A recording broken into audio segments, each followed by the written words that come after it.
Il n'est pas du tout insignifiant d'appeler Dieu par un nom ou par un autre. Nous savons qu'il y a des tas de noms pour nommer Dieu et chacun de ces noms s'appuie sur une identité particulière que nous voulons donner à celui à qui nous nous adressons. Quand nous prions Dieu comme Tout-Puissant, nous ne prions pas du tout de la même façon que quand nous nous adressons au Christ, qui est passé par l'expérience de la croix et de la souffrance humaine. Prier le Dieu Tout-Puissant, c'est reconnaître que tous les possibles appartiennent à Dieu, qu'il est le Dieu de l'impossible, qu'il est le Dieu qui peut tout, ce qui ne veut pas dire qu'il fait tout, et en particulier qu'il ferait tout ce qu'on lui dit de faire. S'adresser à Dieu par un nom ou par un autre, c'est donc qualifier Dieu de la même façon qu'on ne s'adresse pas sur le même ton à une même personne, suivant les contextes.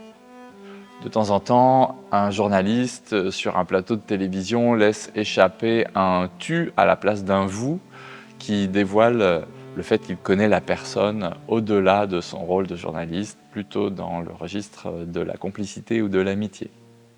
Les protestants ont été appelés très tôt les tutoyeurs de Dieu. Non pas qu'il soit mieux de tutoyer Dieu que de le vouvoyer, mais simplement parce qu'en tutoyant Dieu, on fait un choix. Et ce choix consiste à dire que la proximité, la confiance, l'intimité d'un « tu » sont plus importants que la déférence et le respect d'un « vous ». Dieu n'a pas voulu être lointain, mais bien proche, ce que nous reconnaissons et valorisons par l'usage du « tu ». En qualifiant Dieu de Père, Fils et Saint-Esprit, nos prédécesseurs dans la foi ont fait des choix très particuliers.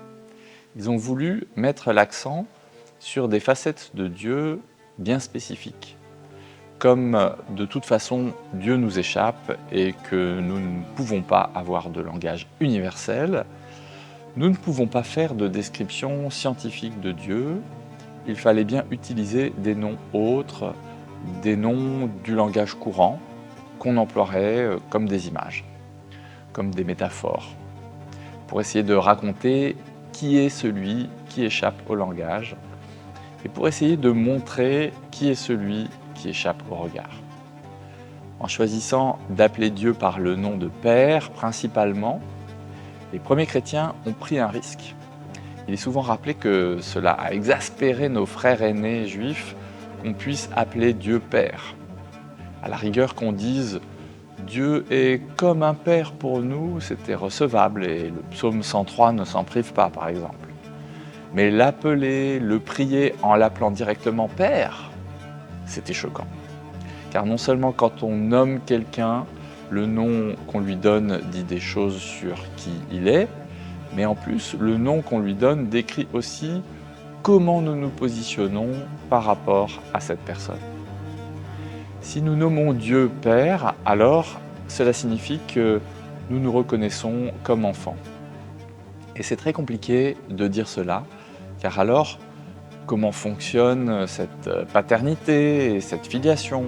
Si Dieu est notre Père, comment est-ce qu'il a fait ses enfants?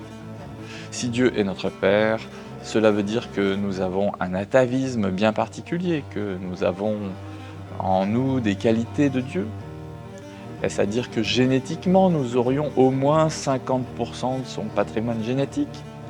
Mais c'est insensé parce que notre Père est bien sûr sur la terre et il est fait de chair et de sang. Et si nous sommes des enfants, arriverons-nous un jour à quitter cette enfance ou sommes-nous condamnés à un infantilisme spirituel, à être d'éternels bébés nourris au lait? Paul, à la suite de Jésus-Christ, tient fermement sur cette appellation de Dieu comme Père. C'est au cœur de sa foi. Pourquoi Dieu a-t-il été appelé Père et non pas Mère? Après tout, on pourrait l'envisager. Tout simplement parce que c'est bien comme Père que le Dieu d'Abraham, d'Isaac et de Jacob, le Dieu de Moïse et de Jésus-Christ se comporte. Laissez tomber d'office l'argument ethnologique comme quoi Dieu serait Père parce qu'il a été décrit comme tel dans une société patriarcale. Ce n'est pas la vraie raison. Il est nommé Père tout simplement parce que le type de relation qu'il a avec l'humain est de l'ordre de la paternité, beaucoup plus que de la maternité. Et ce n'est pas une histoire de féminisme ou de machisme, c'est simplement un type relationnel. On est toujours sûr de sa mère, tandis qu'on n'est jamais vraiment sûr de son père, même avec les analyses ADN. L'être humain est complexe et si la maternité est un lien qu'il faut couper, la paternité est un lien qu'il faut construire. En tant que lien de personne à personne, la paternité est beaucoup plus fragile que la maternité parce qu'elle naît d'une parole, d'une relation qui s'ébauche. Oui, la paternité ne tient qu'à la parole de la mère. On devient père dès que la mère dit à un enfant, à son enfant, « c'est lui ton père ». Dès qu'elle le dit par des mots, par des gestes, par des attitudes, par une pratique. Un père est toujours adoptif. Alors, bien sûr, on souhaite à chacun que son géniteur naisse comme père assez rapidement après la naissance. Mais c'est toujours conditionnel. Dieu n'est pas en relation avec nous dans un mode relationnel où il faut couper un cordon. Il est devant nous comme cette relation paternelle qu'il faut au contraire tisser, construire et faire naître par une parole.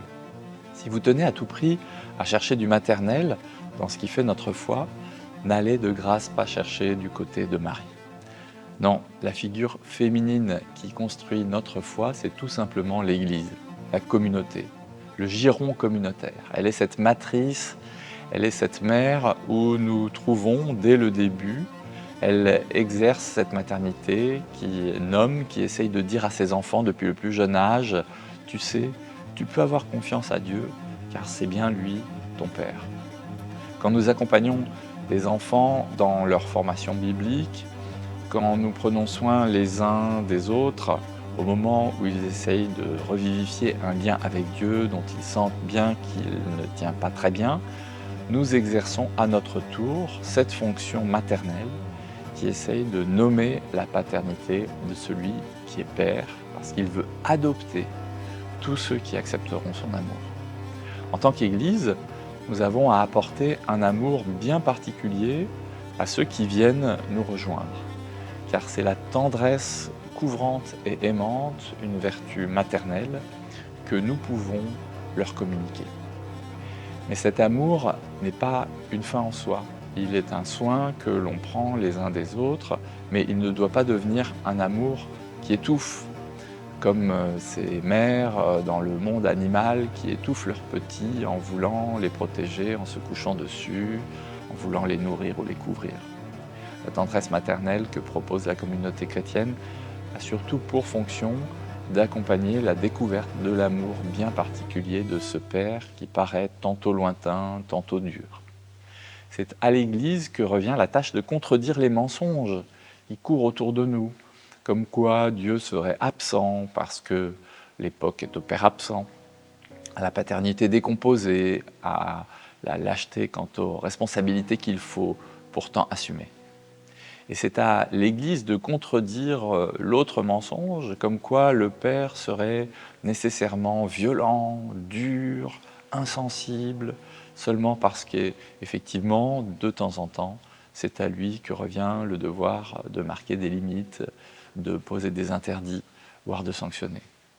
Le monde et ses puissances essayent de troubler notre rapport à Dieu en lui attribuant toutes les défaillances des pères de chair et de sang qui ont du mal, en ce siècle, à assumer leur paternité.